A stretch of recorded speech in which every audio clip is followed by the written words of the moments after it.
I'm going to take an hour of your precious time. And I really think that something that you will hear from my presentation is you will be able to draw very, very practical advice in terms of the marketing. So let me just ask you a few questions, then I'll introduce myself. So just to run a little bit of statistics in the audience.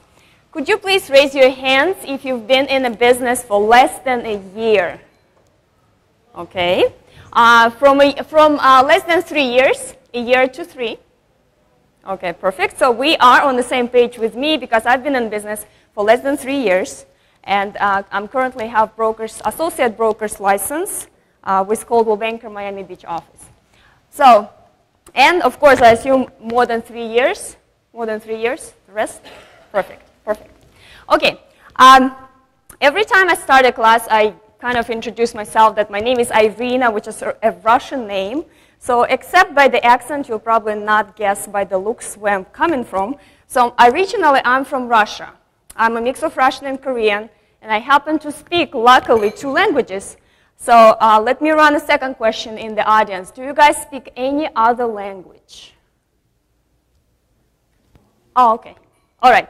Well, since we are working in Florida, I think one of the advantages that we have is that we can say that we are working with the international clients. In many cases, I mean, fortunately, we all speak the same language, English. However, the product that we are lucky to offer is the international product.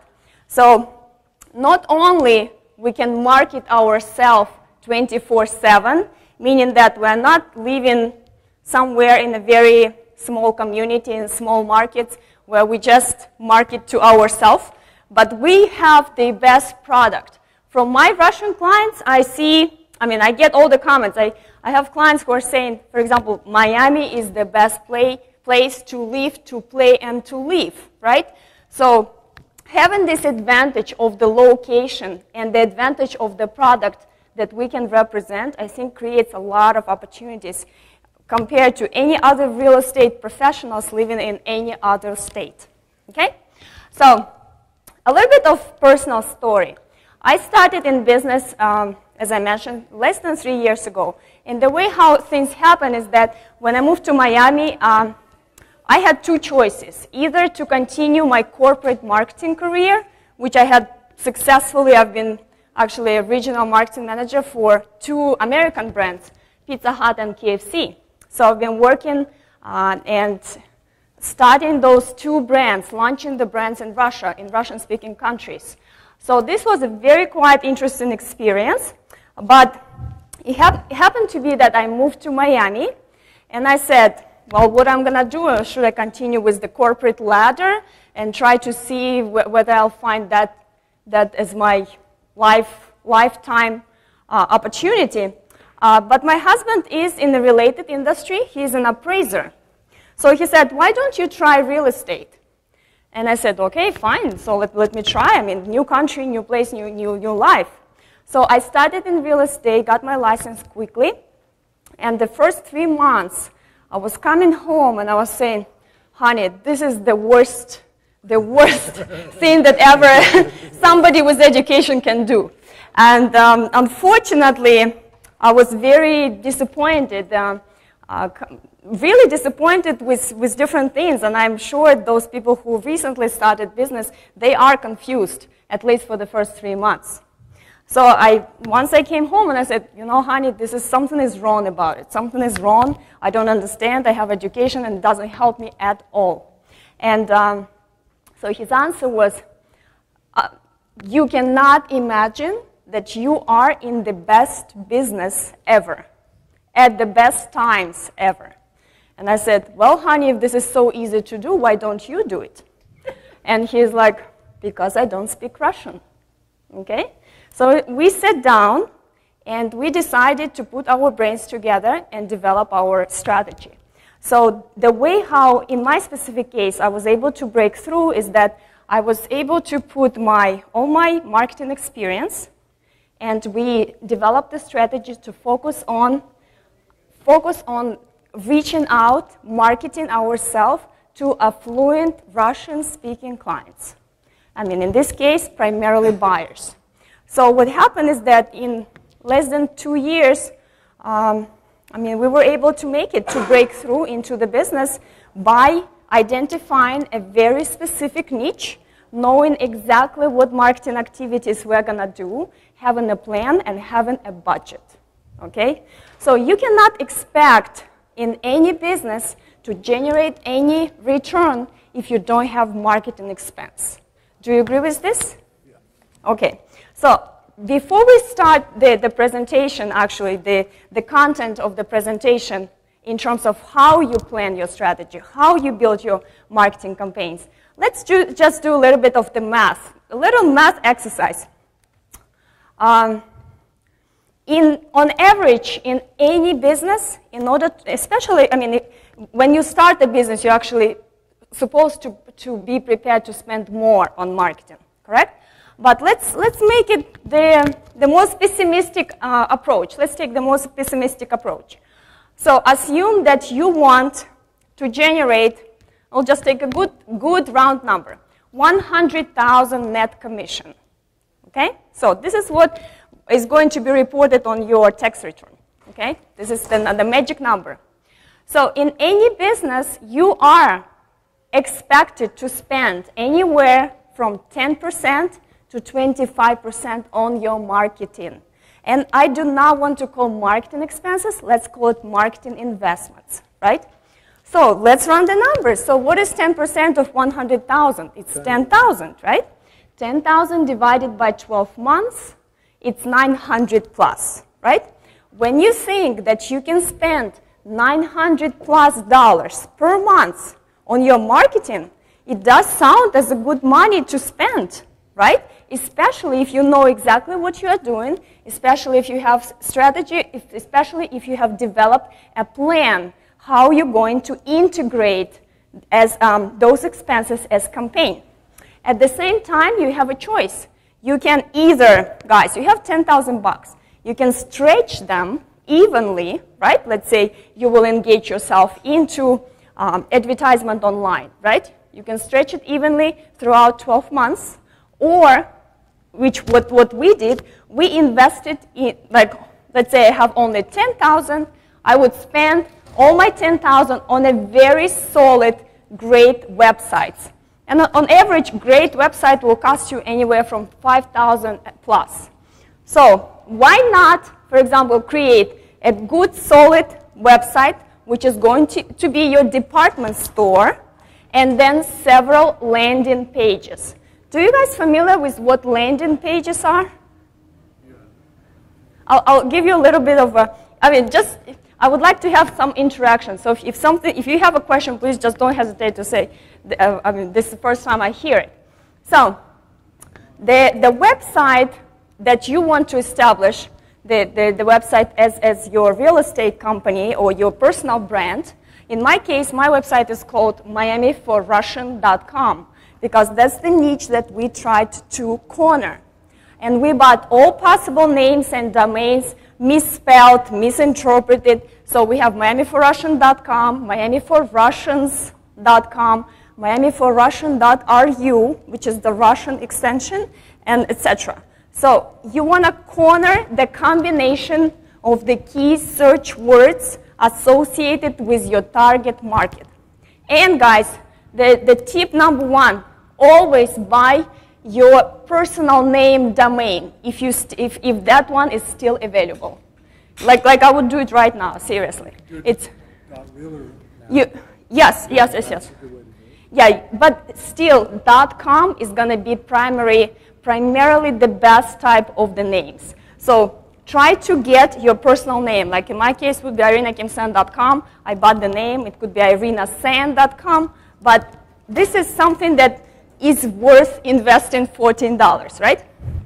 Okay, so when you get your, for example, you would decide that you'll spend your $5,000 on a major website where you will have IDX, where you're going to have videos, which is going to have different tools, floor plans. People will start going there to search for properties for purchase or for rent, and that would be an expensive project.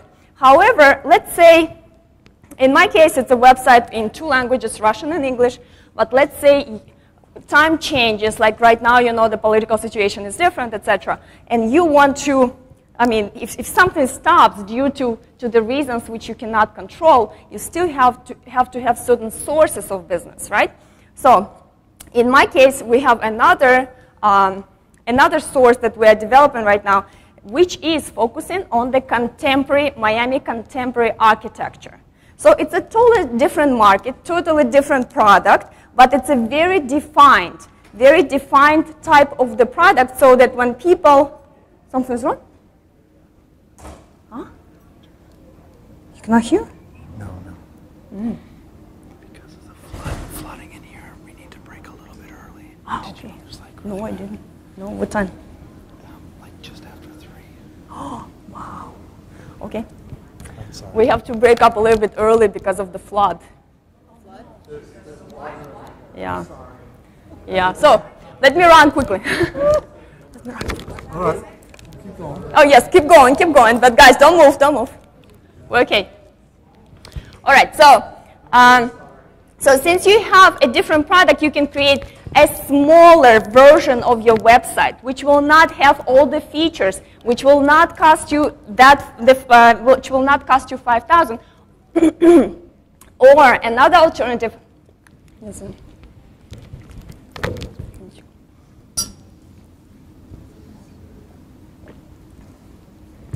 Or another alternative is you can do the blog. So if you purchase a name for the blog, okay, which will repeat the same combination of the words, that could create a landing page or platform which will be linked to your master website, okay? All right, so let me get straight to the point now, to the presentation. What's happening?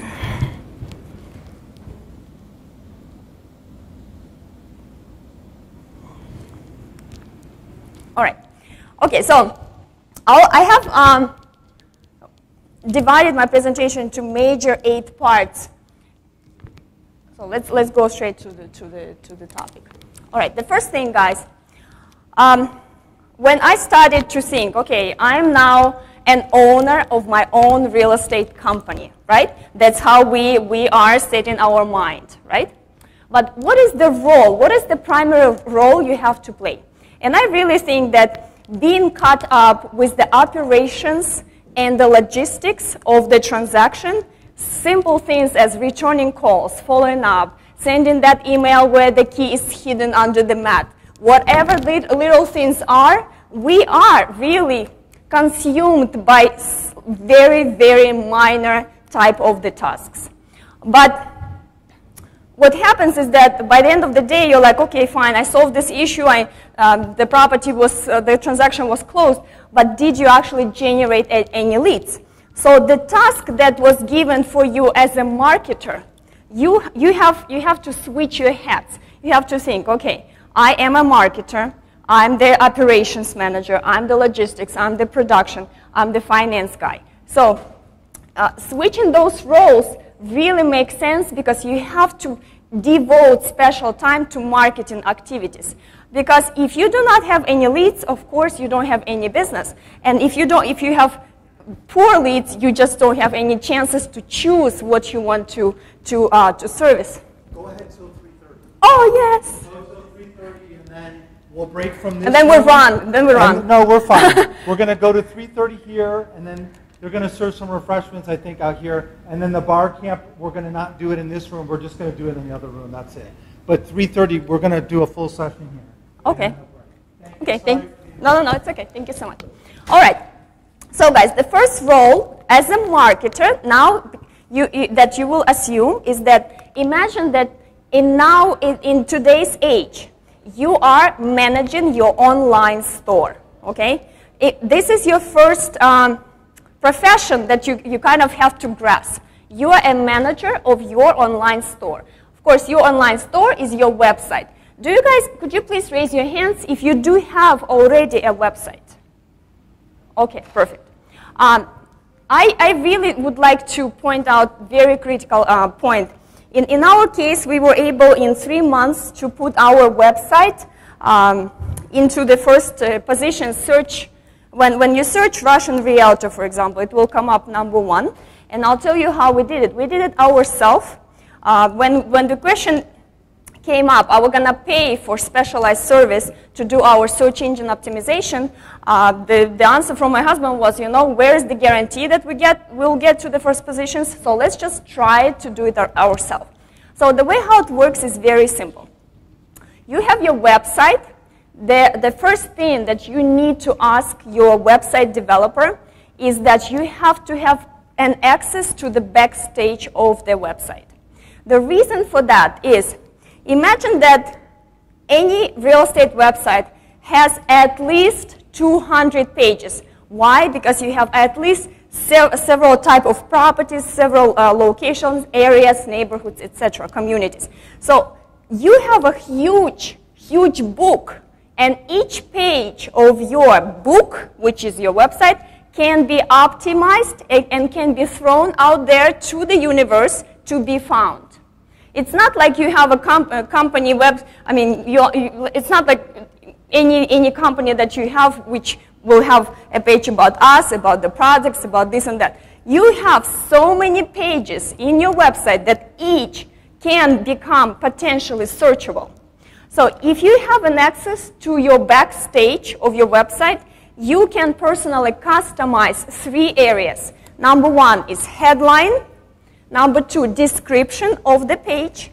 And #3 is called meta tags. Meta tags is the key search words that this is what people will be typing. If you are specializing on international clients, and I'll give you an example with the Russian client. For example, they would use Latin alphabet, but they would type Russian word, okay? Like the house in Russian is dom, so they would type D-O-M, okay? So this could be something, this could become your search word in your meta text. So think backwards. Put yourself into the customer's shoes and think, how would you search if you have the task? What would you type if you need to find you, right? So those becomes your primary tools to play on the backstage of your website, and this will help you to bring your website in the Google search. So assume the role of the store manager and of your online store. And what is happening is that you have 3 types of the crowd passing by. You have people who you already know, right? For example, if you have your personal website, I guarantee, guys, no one, unless it offers an optional international language, is going to use it to search properties. People will use Realtor.com, Zillow, etc. Will use big mega brands.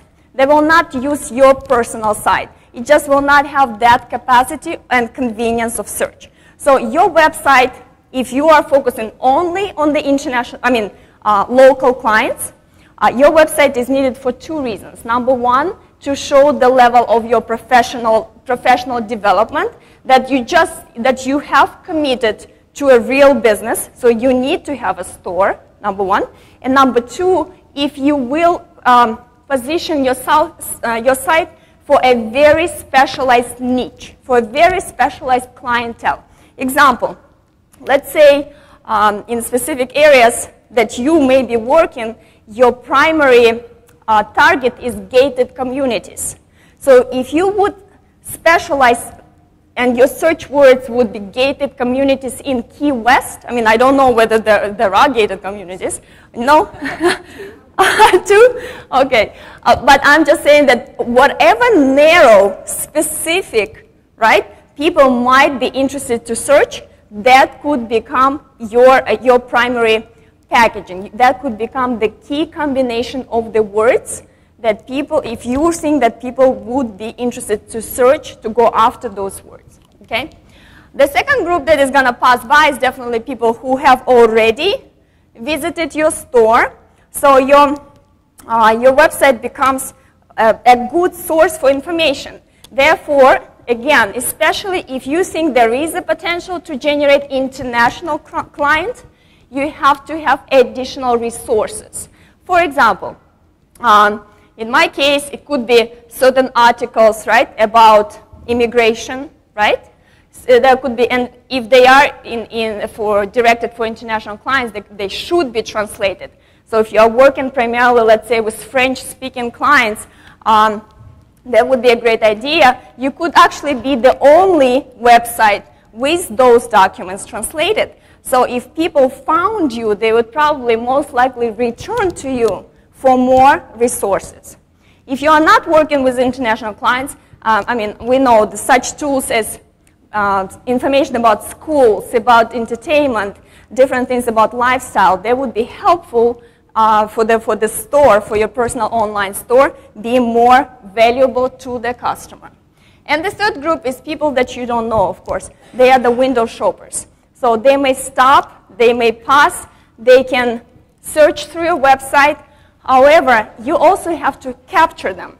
So the question is there any mechanism on your website to catch any people who have stopped by?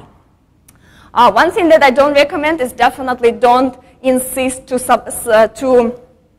sign in.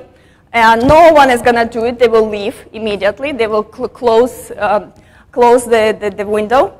But what I would encourage as a solution is that have an option for the people to subscribe in order to receive more information. For example, on your website you can have just partial document, right? So let's say it's about some immigration procedure. To learn more, click here. So when people click, they have to fill in a certain form, and that's where you capture the lead, right? Okay, you have a question? Let him come back. Sure. Oh, later. No. Okay. All right. Okay. So for any communication that now you want to establish with your clients, you have actually several things that I would like to point out. First of all, guys, assume that you have one specific target market. Like I'll be using continuously one example. Let's say it's my Russian-speaking clients. So all communications that have to be directed to that group, they would be characterized by these factors. Number one, strong branding. By strong branding, I mean very consistent colors, style, fonts, so that it becomes recognizable. Who is it coming from? It may have your picture, but if you don't want to, it doesn't have to. Instead of your personal picture, you can have a key image which will differentiate your website. Like for example, on my website, usually as a key image on the top portion of the website, you usually show the properties, right? Like a big picture of the property. In my case, I'm actually showing happy people. So I have a Russian couple, husband and wife, then I have a family, then I have caviar in a martini glass. So I'm kind of showing the lifestyle that people would anticipate if they are buying in Miami. So it can be my face as well, which I do have one personal image in that stream of the photos, but you can also have the lifestyle of your clients presented there, okay? So strong branding. When you decide, and I'll have a separate slide later on, when you decide how you're going to brand yourself, especially in any communications, in the written communications, it is very important to actually choose the fonts. Simple things as choosing the fonts and using them consistently throughout. You cannot even imagine how well you will be recognized with the time. Simple example, guys. When you get a newspaper, do you see the difference? I mean, you recognize that this page is from that particular newspaper versus another newspaper, because you see the difference in style, in the styling and the design. The second factor that you have to consider when you communicate to your clients is consistency. By consistency, I do not mean that it has to be done on a daily basis, of course, and not even once in 2 days.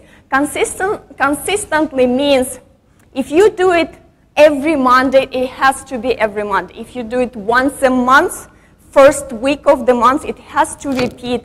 The action has to be repeated at the same time with the same time frame.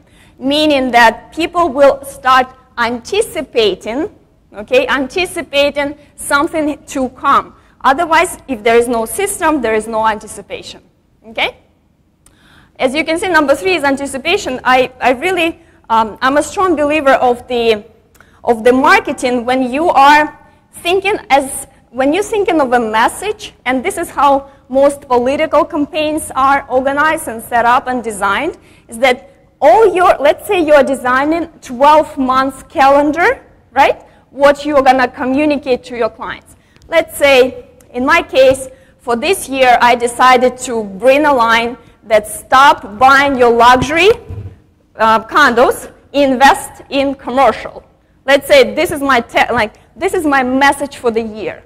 In the case of Russian, that actually worked, because why would you buy a condo for $2 million instead of buying a warehouse and actually generating dollars, right? So, but it doesn't mean that I'm going to send this same message for 12 months, right? This is my campaign for the entire year. So imagine that campaign, it becomes like a headline in your head for you. But then try to imagine what kind of topics, 12 topics, or 3 topics, or 4 topics, you can actually generate from that campaign, right? So let's say the first one could be devoted to all the EB5 projects, regional centers, etc., which could be, which are in most cases commercial. So this is one topic. So you start thinking more like an editor of the magazine, breaking a big headline into topics, okay? When you write all those topics, then you will see how you can plan them out throughout the calendar. And you will see later on how we will incorporate that. But this is what I mean by logical series of information. So in this case, your communication will become not just accidental. They're going to be planned. They're going to be actionable in terms of the fact that you're starting to drip to the heartstone. You're dripping water about the same thing, but in a different form. Okay? The fourth one is engagement. No communication is going to be effective if there is no form of people to actually comment, express their opinion, share whatever they have read from you, and follow you.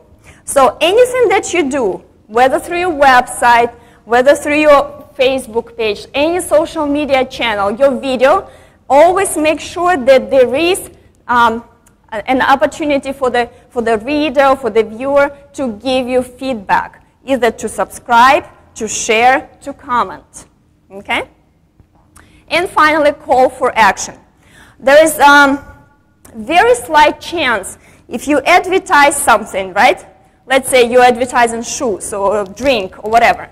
So if you advertise something and you say, this is a great drink, or this is the best shoes on the market, that's it. There is no call for action. People will definitely not run and buy it, okay? But if you say, this is the best shoes ever, and only in summer, you're going to get them with discount. For example, you definitely see that there is certain motivation to act. Let me paraphrase this using real estate example. I was able to sell one condo, and the price tag was $8.7 million. So my dream right now is to sell a penthouse in the same condo building, which cost $43 million, okay? So that particular listing, okay, creates some, if I would just advertise or post, oh, this is a great building, great unit, the best in Miami, etc., there is no call for action at all. But if I would say that it's going to be gone, somebody else is going to buy it, there should be sort of anticipation. I'm going after you to bring more information. Then people start thinking whether there is, this is the only unit left of that square footage in that specific location. So you see the point, okay? well, I'm still working on it. I'm still working on it. No, I'm not losing hope because, yes, exactly. All right. So all your marketing, and I'm using an example of my brand. And as I mentioned to you, like on my website, I have more lifestyle images, rather properties, because properties people see in any case, right? Okay.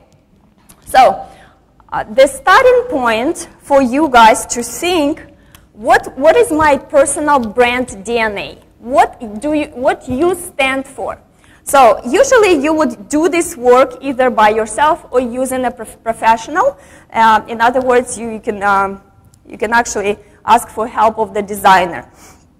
What I would suggest is that any designer first has to start work with you by giving you to fill in what is called creative brief. Guys, have you heard of this term, creative brief? Okay. Creative brief is the set of questions that the designer is supposed to address to you in order to learn more what you would like your brand to stand for.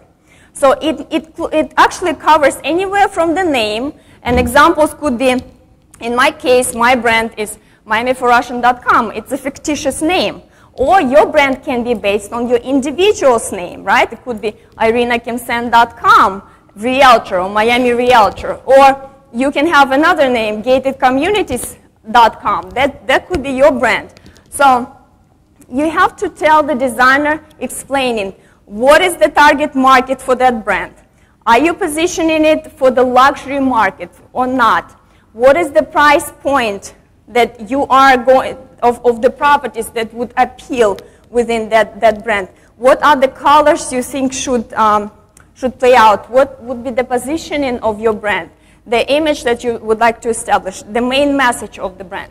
So when the designer gets this list, the answers to those questions, then he will be able to come up with some, but this is like a very, very creative process, of course, but it does include a lot of thoughts from your end first, because you are the one who is deciding what exactly you are going to represent.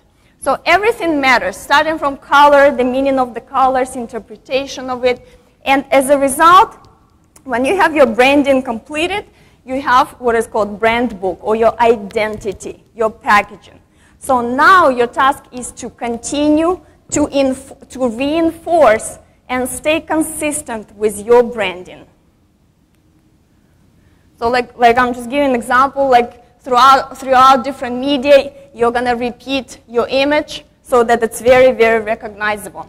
So the good thing, guys, is that once you design your brand identity, you don't have to reinvent it every time. It's not like every time you have to design a marketing piece, you're going to do it again and again. So once it's done, you're going to just keep yourself in the same, maintain the style. Now, this is the big question when it comes to the choices, how you're going to communicate to your clients. So imagine that you already have very clear identification who is your target market. Second, you already know how you want to represent yourself, what your brand stands for. So the third question that you need to answer is, through what channels I am going to reach my clients. Example, let's say you're going to say, my clients are people who are left-handed. Okay, fine. How are you going to reach them? Is there any way to group them? Are they reading different newspapers? Are they reading different channels? Are they subscribed to different networks? Are they attending certain events? No, you cannot group them, even though, it's a characteristic of the client. So your task is to see what is your client profile and what channels, through which channels you are able to reach them. If you are not able to reach your client through any channel, you don't have actionable market. You simply cannot approach them with the message. Okay? Let's take briefly a look at all your possible channels, and of course there are more. I'm just trying to categorize all the channels through which you can communicate with your customers. And the way how I broke it down is that you have two tables. The left one is all online channels. In most of the cases, they are free, except the website. Initial investment certainly is the key. And then the second group of channels is offline channels. So in other words, those things that in which you also communicate through your customers, but they are not taking place online. So let's quickly go through them. So your website, as I mentioned, right? This is your representation. This is one of the communication channels. Your Facebook page, your LinkedIn page, we had a little bit, we did have a presentation this morning about these two channels. Blogging. This is something that I would like to share my personal experience, and I think if you guys are thinking of developing a new website, for example, this could help. I have two different businesses, and I tried with both the same strategy, and it did work. So what happened is that as soon as you select your domain name, right? Let's say it's miamiforrussian.com. You have to book, register, grab, whatever you want to use the word, the same name of your blog, okay? So in my case, it's miamiforrussianblog.spot.com. So if you use blogging system, and there are many different platforms that you can do blogging, in my case, I prefer to use Google family applications, which is blogger.com. When you register whatever name you want, in this case, what happens is that your blog with the name, with your key search words, is actually ranked faster and higher versus than your website. The website, in order to bring it up in the search, is going to take you more time than the blog.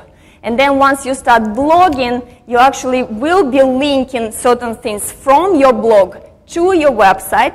And as being the same family, it helps you to bring the website after blog. So in both of my businesses, again, from day-to-day experience, I'm telling you, it took me 3 months for the blog. The blog showed up, I would say, like in 2 weeks, the blog started to come up. And the website with the same name is actually started to be more actionable in, I would say, 2.5 months. Even though it's searchable, of course, but in order for it to come up with key search words, it took, of course, longer. So this is my primary recommendation, to get the blog name as your website name. But you have to blog, too. Yes, and you have to blog. Yes, absolutely. Absolutely. But the good news, yes, absolutely. But the good news is that you do spend certain time on marketing. In this case, you are spending your marketing time for blogging in order to eventually push your website up. So because you cannot really do much for the website at this point, so this is kind of your main strategy. Yes. Okay? So we have the blogging, then we have the video. Of course, you know that YouTube channel is #2 search engine after Google. So the same way as the blog, since it's the same family, I would highly recommend. But again, if you do not feel like investing into the video, I mean, of course, no one is anticipating that you have to be on YouTube. I started to do, I do have several professional videos for which I have paid. They are on the website, so it's more for image and presentation. However, let's say when I go to the luxury properties, the $10 million, $18 million properties, I would do what I call video open house. So I would do, and I would comment in Russian and explain things in Russian, because those videos intend to sell to the Russians. Okay? So that's the difference, because I could do it in the language that people would understand. So in this case, guys, I definitely think very easy tool in your iPhone. I'm sorry, on your iPhone, the application is called YouTube Capture. YouTube Capture. Very, very simple, easy, seamless. you do videos on the go, YouTube capture. And it is automatically uploaded to the YouTube channel. And then if you put the YouTube link on your website, that will be uploaded automatically on your website. All right? So next, e-newsletter versus electronic guide. I really think that people who have experience writing e-newsletter did have success at the beginning, but now I personally treat it as spam, as junk. I mean, unless it's a credible source like association or certain resource like the newspaper, we have certain things that we would definitely read and follow, I really think it's a waste of time and effort to do the e-newsletter. Instead, I would highly recommend to do what I call electronic guide. So instead of saying, okay, here is 55 things happen in Miami in February, no one is going to read it, the value can be generated if you would give, for example, I mean, the checklists, right? Like a guide to certain problem solving. Or again, if you can capitalize on a specific language group, if you take any piece of information that you think is very critical and helpful, and you just translate it into the language of that particular language group, they would follow you. Just simple step as translation. Like one of the things that we are trying to do right now is to go after Chinese market. I do not speak Chinese. The only thing I know is that I do appreciate and I know a little bit of the Asian culture because I'm coming from Korean culture. But certain things, of course, can be learned, etc. So we are trying to research about Chinese market, and the way how I think one of the things to break through is definitely bringing the material in the language of the consumer. Okay? Okay, next, drip marketing campaign. I think it's outdated. Don't even bother to send people something. I mean, you look at your behavior. You're probably not even opening certain things which come from the same person, from the same address, without any customization, right? So don't waste time on this. Twitter, Instagram, Pinterest, Google+, all those things are real time. So to be active on those social platforms, you really have to be involved. I personally think that it's better to master 2-3 applications or 2-3 sources or platforms that you are comfortable and your customers are using it. This is the main key. If you think you are good in Instagram and your customers don't even use Instagram, why to do Instagram, right? I mean, unless you have several target markets. But if you think that your target market loves Instagram and you are really outdated, you have to learn Instagram, because if this is the channel to reach your customers, you gotta go on Instagram, for example. Okay? All right. And the last piece of information I wanted also to point out, guys, have you noticed when you go to some website and then, like let's say you search for insurance rates, and then the banner ad of that insurance company starts following you everywhere you go to further, like to do any other search. Even not at the same time, but even after. You know how it works? You know how it's done? Yes, it's cookies, yes, it's a background. But it's called remarketing. You see the last line? Remarketing. So we are all familiar with the term banner ads, right? For which you pay per click or different way. But if you just type in Google remarketing, you'll get to the page where it describes how to do it. So basically, the way how it works is Google gives you an opportunity to create an ad. It's also paid advertisement, but this is the way that your banner is not simply showing in the certain positions as the banner ads, but it's going to follow the customer whoever landed on your page. So whoever stopped on your website, now you're gonna have that repetitive action around the customer because he will see your face pretty much. no matter what he does. Okay? All right. So it's called remarketing. Follows the client. And the second table, guys, it describes pretty much traditional things, the offline channels through which you also communicate to your customers. So the first one is open houses. As we know, the only thing I wanted to point out is that when you communicate to your clients, of course, as I said, strong branding, consistency, style has to be emphasized. But in the open houses, what I would recommend is change your attitude towards that each open house is an event. I'll just give you two real examples. I spoke to one agent, and she gave me those things that she have done, and I think those ideas are pretty creative. So the first idea is that she had one listing, which was empty house, nothing extraordinary. Okay, I mean, if she would just open the doors, put the cookie sign as sheet, and everyone comes to open house, not a big deal. Okay, the time of the open house was prior to Halloween.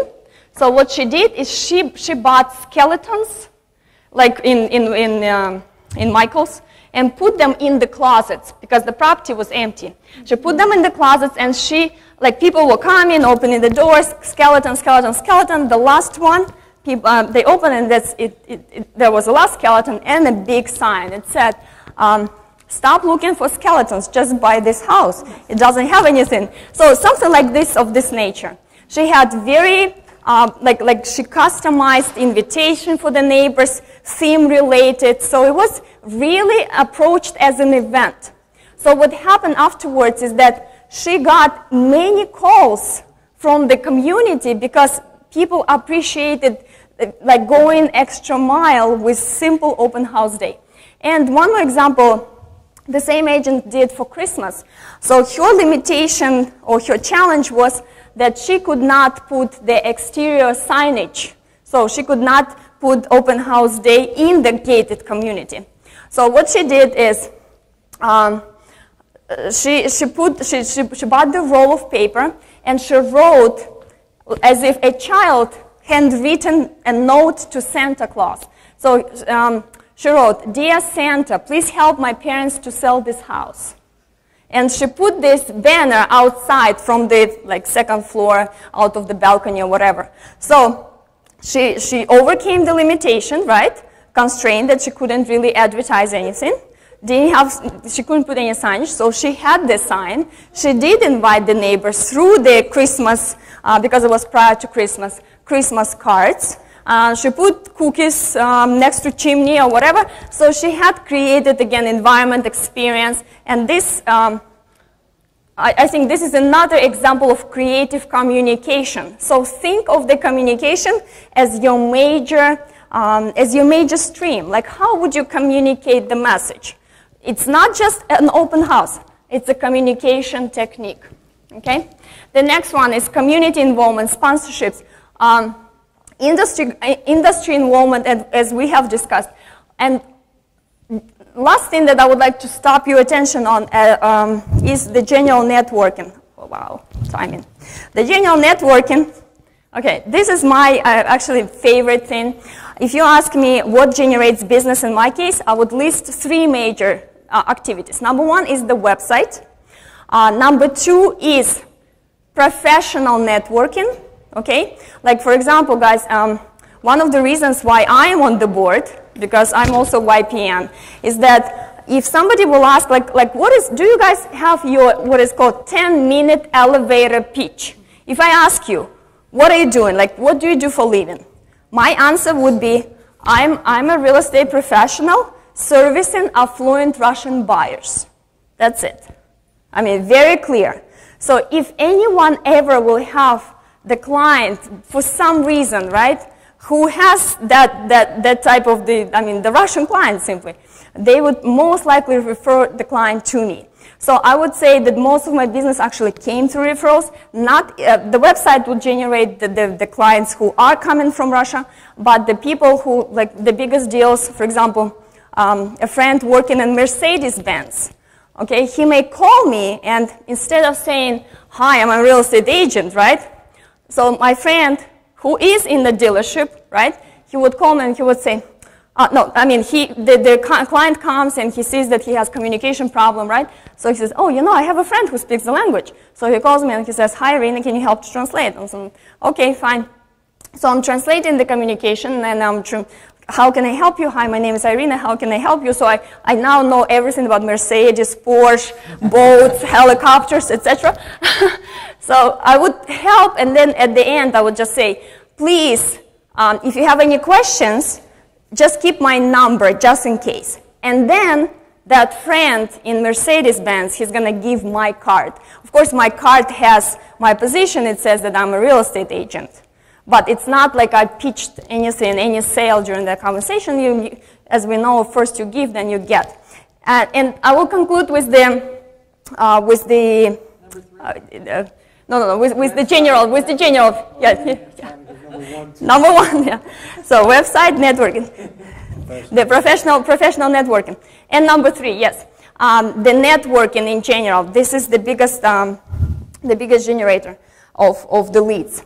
So let me give you kind of the bottom line of all networkings.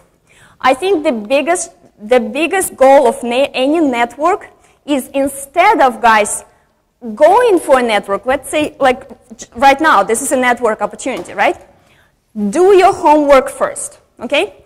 Rewind back instead of saying, oh, okay, I'll figure out what's going to happen. I'll meet someone, maybe not, who cares? Again, let's do some math. I really like analytics of marketing activities. Do some math. How many hours general networking lasts? Productive hours, not when people in and out, already leaving, still coming in. Productive hours of any networking event is just 2 hours, which is 120 minutes, right? How long will your average conversation last? What was the average conversation? Guys, 7 minutes maybe, plus minus you have to listen to someone, So let's say 10 minutes. You cannot just step, okay, I got your name, bye-bye, right? So it's gonna be 10 minutes. So you have 120 minutes, divided by 10, you have 12 connections, possible connections. Out of those 12 connections, you will most likely make 6 or 8. So when you go to networking, you cannot waste time hoping to get those 6 or 8 connections, right? What you have to do is, instead, first you have to find out who is going to be there, and you are going like to hunt an event. So you're going after those people, because first you need to make a list who you want to target. Again, main word in marketing, target market, target market. Make a list who you're going after, and then you can actually do it so many ways. In the Facebook, when you get invites through the Facebook page, you see who is coming. If you are in certain groups where you have involvement, of course you know by name certain key players. If you're going to certain events which you don't even know the group, you can just Google the name in the LinkedIn. And then, let's say you have a list of the key people you want to meet. First, what you would do, you have to rewind back and see who can introduce you to that particular person. So you know this theory of 6 degrees of separation, right? So everyone in the world connected through 6 relationships with anyone. I mean, again, simple math. So what you have to do is simply rewind back, not start from you, okay? I'm gonna meet you and maybe that person will introduce me. No, you start from your target, looking back who can bring you through the target and whether you know someone to introduce you to that other person. So when you see the work this way, it makes sense. It's a game. And finally, the last note is when, remember that the basic real estate tool is, when I joined the industry, we were taught, go out there and every day you have to distribute 10 cards. Forget it. Every day you have to collect 10 cards. Collecting contacts is your primary mindset. In other words, no one will ever, even if he gets the card, will search for you because it's easier to Google the best realtor on Miami Beach, right? Versus remembering what's your name, when I met you, how I met you, etc., etc. No. So instead, get the contact information, categorize it into the specific database. And even if you go even more specific, I mean, if you see that this is a solid connection, right there and then during the event, dial the number. Like say, oh, let's call each other. So you exchange the numbers right there. Don't even bother keeping the card because you're going to lose it. You're not going to use it. I mean, we have tons of applications presented how to become faster, smarter, efficient, etc. But let's get down to real life. I mean, I have a 12-year-old son, and I asked him to process my 1,000 cards, and he said, Mom, forget it. You're going to pay me $1 per each, or I'm not doing it. So, I mean, even though you do these kind of things, you really don't have time for those things, right? So, immediately make use of the information. Okay. All right. So I think you're going to get this presentation later on. So I would like to conclude the presentation with this calendar. So what you have is this is how I would play a role of if I'm an editor of the magazine. Guys, just for the sake of the experiment, go home and pull out any magazine you have subscribed to, let's say Home and Gardens, whatever, Home and Gardens magazine, and compare the magazine of 2014 March with March 2015. It's going to be 99% identical content. I guarantee you, take any Oprah magazine, whatever, it's identical content. Things change in just a little bit, okay? Colors of the season, flowers of the season, they change, of course. They try to find it, but you don't notice because you read it as if you read fresh information. So what I mean is that once in a lifetime, sit down and try to put the content of your marketing in the form of calendar. So this is how I would approach it. First of all, and again, I'm giving an example just being consistent with my Russian clients. So let's say I have a marketing objective to announce to start booking their rentals for coming season. So the target audience in this case is the Russian clients. The headlines, again, it's not about how to rent apartment, this and that. I would say 5 events not to be missed during your winter vacation, right? Of course, those 5 events are going to change, but there are always going to be events in that particular month, right? So you may have subtitle, then you have to decide through which channels you're going to distribute it. Let's say it's going to be a blog, it's going to be online, whatever. When it's going to be the key search words that you're going to stick to, which you will bounce around, the date when this thing has to go out, and finally the budget. In this case, it's online, it's 0. Okay?